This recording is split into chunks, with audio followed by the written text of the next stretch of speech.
Hi all, welcome back to Sheena's Kitchen. അപ്പോൾ ഇന്ന് ഞാൻ വന്നിട്ടുള്ളത് ഹോം മെയ്ഡായിട്ട് എങ്ങനെ മുന്തിരി വൈൻ ചെയ്തെടുക്കുക എന്നുള്ളൊരു വീഡിയോ ആയിട്ടാണ്. അപ്പം നമുക്ക് വീഡിയോയിലേക്ക് പോകാം. ഈ ഒരു വൈൻ ചെയ്യാനായിട്ട് ഞാൻ എടുത്തിട്ടുള്ളത് 2 കിലോ മുന്തിരിയാണ്. ഈ മുന്തിരി കുറച്ച് ഇളം ചൂടുവെള്ളത്തിൽ അല്പം ഉപ്പ് ചേർത്ത് ഞാനൊരു അരമണിക്കൂർ വെച്ചിട്ടുണ്ടായിരുന്നു. അതിനുശേഷം നല്ലതുപോലെ തന്നെ 2-3 വെള്ളം വൃത്തിയായി കഴുകിയെടുത്തു. വീണ്ടും ഞാൻ അതിനെ ഒരു സ്ട്രെയിനറിലേക്ക് വെള്ളം തോരാനായിട്ട് കുറച്ച് നേരം വെച്ചിട്ടുണ്ടായിരുന്നു. വെള്ളം അത്രയും തോർന്നു കഴിഞ്ഞപ്പോഴത്തേനും നല്ലൊരു ഡ്രൈ ആയിട്ടുള്ള കോട്ടൺ ക്ലോത്ത് കൊണ്ടിട്ട് നല്ലതുപോലെ തന്നെ ഈർപ്പം അത്രയും മാറ്റിയെടുത്തതാണിത്. വൈനൊക്കെ ചെയ്യുമ്പോഴത്തേനും ഒട്ടും തന്നെ ജലാംശം പാടില്ല. നമ്മൾ എടുക്കുന്ന ഒരു ഇൻഗ്രീഡിയൻസിലും അല്പം പോലും ഈർപ്പം പാടില്ല. അങ്ങനെയാണെങ്കിൽ നമ്മുടെ വൈന് പെട്ടെന്ന് കേടായി പോകും. അപ്പം അതിനുശേഷം ഞാൻ എടുത്തേക്കുന്നത് 1.5 കിലോ പഞ്ചസാരയാണ്. ഇതിന് പകരം നിങ്ങൾക്ക് 2 കിലോ പഞ്ചസാര വേണമെങ്കിലും യൂസ് ചെയ്യാം. മധുരം കൂടുതൽ വേണമെന്നുള്ളവർക്ക് 2 കിലോയും യൂസ് ചെയ്യാം. പിന്നെ എടുത്തേക്കുന്നത് തിളപ്പിച്ചാറ്റിയ വെള്ളമാണ്. നല്ലതുപോലെ തന്നെ തിളപ്പിച്ചിട്ട് അതുപോലെ തന്നെ നല്ലതുപോലെ തണുപ്പിച്ചെടുത്തിട്ടുള്ള വെള്ളമാണ്. ഇത് നമ്മൾ ഈ ഭരണിയിൽ ഈ ഇൻഗ്രീഡിയൻസ് എല്ലാം ഇട്ട് കഴിയുമ്പോഴത്തേന് അത് മുങ്ങി നിൽക്കുന്ന അളവിനാണ് നമ്മൾ ഈ ഒരു വെള്ളം ഒഴിച്ചു കൊടുക്കുന്നത്. അപ്പോൾ അത് എത്രയാണോ വേണ്ടത് അതിനനുസരിച്ച് എടുക്കാം. പിന്നെ എടുത്തിട്ടുള്ളത് സ്പൈസസ് ആണ്. 8 ഏലക്ക, 8 ഗ്രാമ്പു, പിന്നെ കുറച്ച് കറുവാപ്പട്ട എടുത്തിട്ടുണ്ട്. ഈ സ്പൈസസ് ഒക്കെ നിങ്ങളുടെ ഇഷ്ടാനുസരണം കൂട്ടുകയും കുറച്ചൊക്കെ നമുക്ക് എടുക്കാം. ചിലർക്ക് വൈന് കുറച്ച് സ്പൈസി ആയിട്ട് വേണമെന്നുള്ളവർക്ക് ഈ ഒരു സ്പൈസസിൻ്റെ അളവൊക്കെ നമുക്ക് കൂട്ടി കൊടുക്കാം. അതല്ലാന്നുണ്ടെങ്കിൽ നമുക്ക് കുറച്ചും യൂസ് ചെയ്യാവുന്നതാണ്. അതൊക്കെ നമ്മുടെ ഓരോരുത്തരുടെ ഇഷ്ടമാണ്.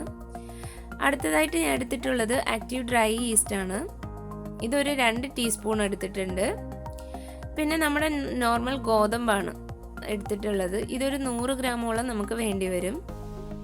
ഈ ഒരു ഗോതമ്പാണ് നമ്മുടെ വൈനിനൊരു വീര്യം കൊടുക്കുന്നത്. അപ്പോൾ ഇതൊരു 100 ഗ്രാം ഉണ്ട്. ഈ എടുക്കുന്ന ഇൻഗ്രീഡിയൻസ് എല്ലാം പ്രത്യേകിച്ച് ശ്രദ്ധിക്കണം. അല്പം പോലും ഈർപ്പം ഇല്ലാണ്ട് വേണം എടുക്കാനായിട്ട്. പിന്നെ നമ്മൾ വൈൻ ഇടാനായിട്ട് മെയിനായിട്ട് ഇതുപോലെ ഒരു ഭരണി നമുക്ക് ആവശ്യമാണ്. ഒരിക്കലും ഭരണി എടുക്കുമ്പോഴത്തേന് നമ്മൾ ഇടുന്ന ആ ഇൻഗ്രീഡിയൻസ് ഒരു 1/4 ഭാഗമെങ്കിലും നിൽക്കുന്ന അളവിനുള്ള ഒരു ഭരണി വേണം എടുക്കാനായിട്ട്. അപ്പോൾ ഇനി നമുക്ക് വൈൻ എങ്ങനെയാണ് ചെയ്യുന്നതെന്ന് നോക്കാം. ആ ഒരു പ്രൊസീജിയറിലേക്ക് പോകാം. അപ്പോൾ ആദ്യം തന്നെ ഞാൻ ഈ ഒരു ഭരണി നല്ലതുപോലെ ചൂടുവെള്ളം ഉപയോഗിച്ച് കഴുകിയതിന് ശേഷം വെയിലത്ത് വെച്ച് നല്ലതുപോലെ ഉണക്കി തുടച്ചെടുത്തിട്ടുള്ള ഭരണിയാണ്. അല്പം പോലും ഈർപ്പോ ജലാംശമോ ഒന്നുമില്ല. ഇനി നമുക്കിതിലേക്ക് ഈ ഒരു ഗ്രേപ്സ് ലെയറായിട്ട് ഇട്ട് കൊടുക്കാം.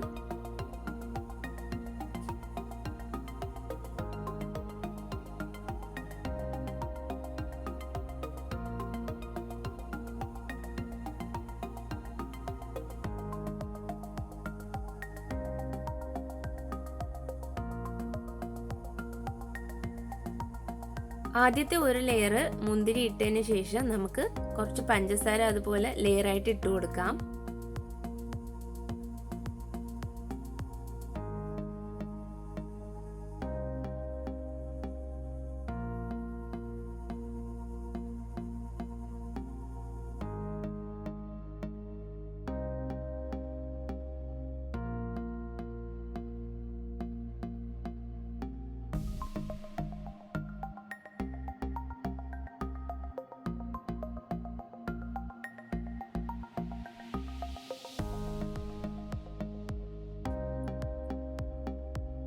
അപ്പോൾ പഞ്ചസാര ഇട്ട് കഴിഞ്ഞിട്ടുണ്ട്. ഇനി അതിൻ്റെ മുകളിലേക്ക് നമുക്ക് കുറച്ച് ഗോതമ്പ് ഒന്നിട്ട് കൊടുക്കാം. അപ്പോൾ ഇങ്ങനെ ഓരോ ലെയറായിട്ടാണ് നമ്മൾ ചെയ്തെടുക്കാനുള്ളത്. അടുത്ത് ഇതുപോലെ തന്നെ ഒരു ലെയർ മുന്തിരി ഇട്ട് കൊടുക്കണം. ഫസ്റ്റ് നമ്മൾ ചെയ്തതുപോലെ തന്നെ ഒരു ലെയർ മുന്തിരി ഇട്ട് കൊടുക്കുക.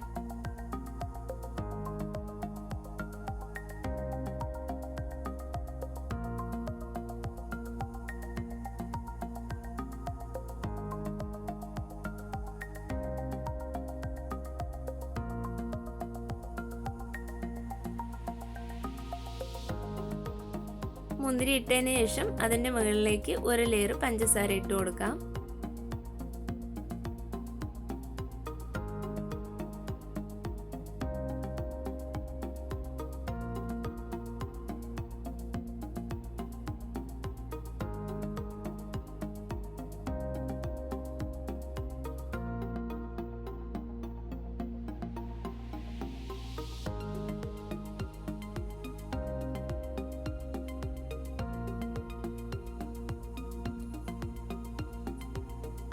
ഇനി അതിൻ്റെ മുകളിലേക്ക് നമുക്ക് കുറച്ച് ഗോതമ്പ് ഇട്ട് കൊടുക്കാം.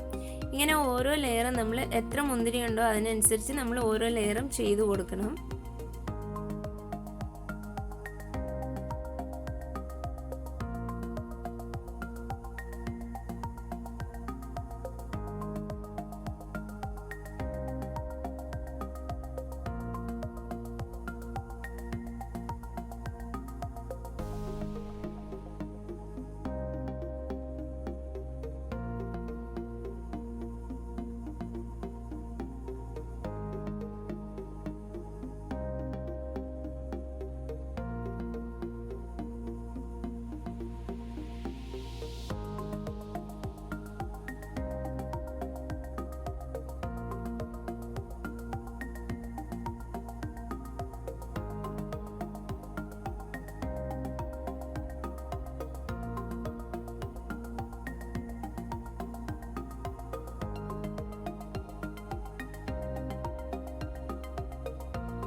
അപ്പം ഞാൻ കുറച്ച് ലെയർ ഇട്ട് കൊടുത്തു. ഇനി നമ്മൾ ലാസ്റ്റ് ലെയർ മുന്തിരി ഇട്ട് കൊടുക്കുകയാണ്.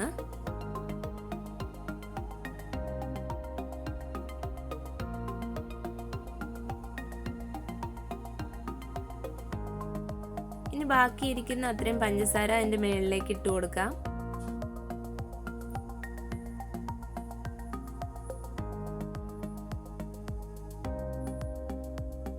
ഇനി അതിനുശേഷം ബാക്കിയിരിക്കുന്ന അത്രയും ഗോതമ്പ് നമുക്ക് ഇതിൻ്റെ മുകളിലേക്ക് ഇട്ട് കൊടുക്കാം.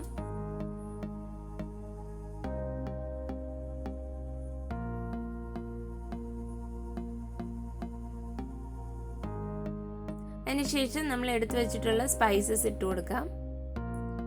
പിന്നെ ആക്റ്റീവ് ഡ്രൈ ഈസ്റ്റ് ആണ് ഇട്ട് കൊടുക്കുന്നത്. ഈ ഗോതമ്പ് ഇങ്ങനെ ഇടുന്നതിന് പകരം നമുക്ക് വേണമെങ്കിൽ കിഴി കെട്ടിയിട്ടും ഇതിനകത്തേക്ക് ഇട്ട് കൊടുക്കാവുന്നതാണ്. ഞാനിപ്പോൾ ലെയർ ബൈ ലെയർ ആയിട്ടാണ് ഇട്ടിട്ടുള്ളത്. ഇനി നമ്മൾ ലാസ്റ്റ് ഒഴിച്ചു കൊടുക്കുന്നത് നമ്മൾ തിളപ്പിച്ചാറ്റി വെച്ചിട്ടുള്ള ആ ഒരു വെള്ളമാണ് ഒഴിച്ചു കൊടുക്കേണ്ടത്.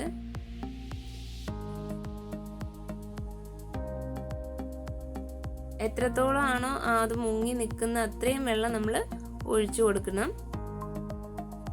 അപ്പം ഞാൻ 1 കപ്പ് കൂടെ ഒഴിച്ചു കൊടുക്കുകയാണ്. അപ്പം ഇത്രയും മതിയാവും. അപ്പം നിങ്ങൾക്ക് കാണുമ്പോൾ തന്നെ മനസ്സിലാവും ആ മുന്തിരിയും ബാക്കി ഇൻഗ്രീഡിയൻസും ഒക്കെ ഒന്ന് മുങ്ങി നിൽക്കുന്ന അളവിനാണ് ഞാൻ വെള്ളം ഒഴിച്ചിട്ടുള്ളത്.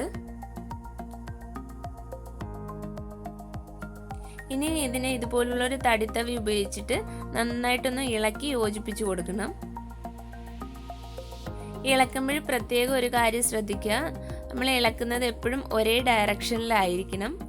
ഇപ്പോൾ ക്ലോക്ക് വൈസ് ഡയറക്ഷനിലാണ് ഇളക്കുന്നതെങ്കിൽ എപ്പോഴും അങ്ങനെ തന്നെ ഇളക്കാനായിട്ട് ശ്രദ്ധിക്കുക.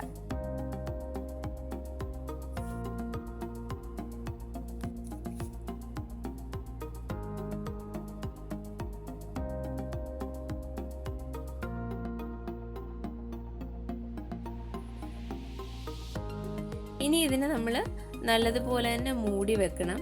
മൂടി വെച്ചതിന് ശേഷം ഒരു കോട്ടൺ ക്ലോത്തോ അല്ലെങ്കിൽ ഒരു തോർത്തോ എന്തെങ്കിലും ക്ലീൻ ആയിട്ടുള്ള ഒരു തുണി ഉപയോഗിച്ചിട്ട് ഇതുപോലെ മേളിലൊന്ന് കെട്ടി വെക്കണം.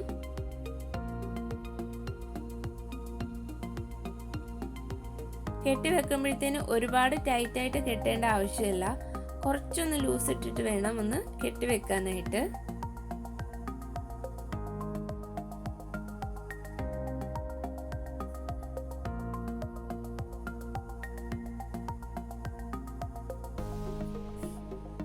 അപ്പോൾ ഈ തുണി വെച്ച് നല്ലതുപോലെ ഇതുപോലെ കെട്ടിയതിന് ശേഷം ഏതെങ്കിലും ഇരുട്ടുള്ള മുറിയിലേക്ക് നമുക്ക് ഇതിനെ ഒന്ന് മാറ്റി വെക്കണം.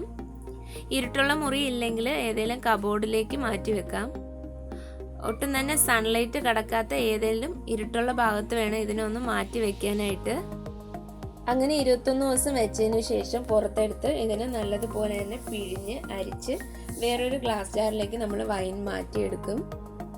പിന്നെ അതുപോലെ തന്നെ ഓരോ ദിവസം ഇടവിട്ടിട്ട് വേണം നമ്മൾ ഈ ഒരു വൈൻ ഇളക്കി കൊടുക്കാനായിട്ട്. അതായത് ഇന്നത്തെ ദിവസം നമ്മൾ ഇളക്കുകയാണെങ്കിൽ പിന്നെ 3-ാമത്തെ ദിവസം ഇളക്കി കൊടുത്താൽ മതിയാകും. അതിനുശേഷം 5-ാമത്തെ ദിവസം, അങ്ങനെ ഓരോ ദിവസം ഇടവിട്ടിട്ട് വേണം ഇതൊന്ന് ഇളക്കി കൊടുക്കാനായിട്ട്. പിന്നെ ഇളക്കി കൊടുക്കുമ്പോൾ പ്രത്യേകം ശ്രദ്ധിക്കേണ്ട ഒരു കാര്യം, നമ്മളിപ്പോൾ രാവിലത്തെ സമയമാണ് ഇളക്കി കൊടുക്കുന്നതെങ്കിൽ അടുത്ത ദിവസം ഇളക്കുമ്പോഴത്തേനും അതേ ടൈമിൽ തന്നെ നമ്മൾ ചെയ്യാനായിട്ട് ശ്രദ്ധിക്കുക. അങ്ങനെ ഒരു ഫിക്സഡ് ടൈമിൽ വേണം നമ്മളിത് ചെയ്യാനായിട്ട്. അതുപോലെ തന്നെ ഈ വൈൻ ഇളക്കുമ്പോഴത്തേന് പ്രത്യേകം ശ്രദ്ധിക്കേണ്ടതെന്ന് വെച്ചാൽ ഒരേ ഡയറക്ഷനിൽ തന്നെ ഇളക്കാനായിട്ട് ശ്രദ്ധിക്കുക. തിരിച്ചും മറിച്ചൊന്നും നമ്മൾ ഇളക്കി യോജിപ്പിക്കരുത്. ഒരേ ഡയറക്ഷനിൽ തന്നെ നമ്മൾ ഇളക്കി എപ്പോഴും യോജിപ്പിച്ചു കൊടുക്കുക. ഇനി ഒരു 21 ദിവസം കഴിഞ്ഞിട്ട് ഞാൻ ഈ ഒരു വീഡിയോൻ്റെ സെക്കൻഡ് പാർട്ട് അപ്ലോഡ് ചെയ്യുന്നതായിരിക്കും. 21 ദിവസം എന്ന് പറയുമ്പോൾ ഞാൻ ഈ ഒരു വൈൻ ഇട്ടേക്കുന്നത് നവംബർ 10-ാം തീയതിയിലാണ്. അപ്പോൾ ഒരു ഡിസംബർ 1-ാം തീയതിയൊക്കെ കഴിയുമ്പോഴത്തേനും എൻ്റെ വൈൻ റെഡി ആയിട്ടുണ്ടാവും. അപ്പോൾ അത് കഴിഞ്ഞിട്ട് ഞാൻ ഇതിൻ്റെ ഒരു സെക്കൻഡ് പാർട്ട് കൂടെ അപ്ലോഡ് ചെയ്യാം. നിങ്ങളെല്ലാവരും ഈ വീഡിയോ കണ്ടിട്ട് വീട്ടിൽ തന്നെ വൈനൊക്കെ ചെയ്യാനായിട്ട് ശ്രമിക്കുക. ഈ ഒരു ഡിസംബർ മാസം നമ്മുടെ ഈ ക്രിസ്മസ് ടൈമിൽ നമുക്ക് വീട്ടിൽ തന്നെ വൈൻ ചെയ്തെടുക്കാൻ പറ്റും. അപ്പോൾ ഇനിയും ഒരുപാട് ടൈം ബാക്കിയുണ്ട്. അതുകൊണ്ട് ഇപ്പം തന്നെ പോയി നിങ്ങളെല്ലാം ഗ്രേപ്സ് ഒക്കെ മേടിച്ച് ബാക്കി എല്ലാ ഇൻഗ്രീഡിയൻസും നമ്മുടെ വീട്ടിൽ അവൈലബിൾ ആയിട്ടുള്ളതാണ്. അപ്പോൾ ഗ്രേപ്സ് മാത്രമേ വാങ്ങേണ്ടതായിട്ടുള്ളൂ. ഉടനെ തന്നെ നിങ്ങൾ വൈനൊക്കെ ഇട്ട് വെക്കുക. ഈ ഒരു ക്രിസ്മസിന് നിങ്ങൾക്ക് വീട്ടിൽ തന്നെ വൈനൊക്കെ കുടിച്ച് ആഘോഷിക്കാം. അപ്പോൾ ഇന്നത്തെ എൻ്റെ ഈ വീഡിയോ ഇഷ്ടമായെങ്കിൽ എൻ്റെ വീഡിയോ ലൈക്ക് ചെയ്യുക. അതോടൊപ്പം ഫ്രണ്ട്സിനും ഫാമിലിക്കൊക്കെ ഒന്ന് ഷെയർ ചെയ്ത് കൊടുക്കുക. എൻ്റെ ചാനൽ കൂടി സബ്സ്ക്രൈബ് ചെയ്യുക. സബ്സ്ക്രൈബ് ചെയ്യുമ്പോൾ അടുത്തുള്ള ബെല്ലൈക്കൺ ക്ലിക്ക് ചെയ്തിട്ട് അതിൽ ഓൾ എന്നുള്ളൊരു ഓപ്ഷൻ എനേബിൾ ചെയ്തിട്ടുണ്ടെങ്കിൽ ഞാനിടുന്ന വീഡിയോസ് എല്ലാം കൃത്യമായി തന്നെ നിങ്ങൾക്ക് നോട്ടിഫിക്കേഷൻ ലഭിക്കുന്നതാണ്. അപ്പോൾ നെക്സ്റ്റ് നല്ലൊരു വീഡിയോ ആയിട്ട് വരുന്നവരേക്കും എല്ലാവർക്കും bye bye. Thank you for watching Sheenu's kitchen.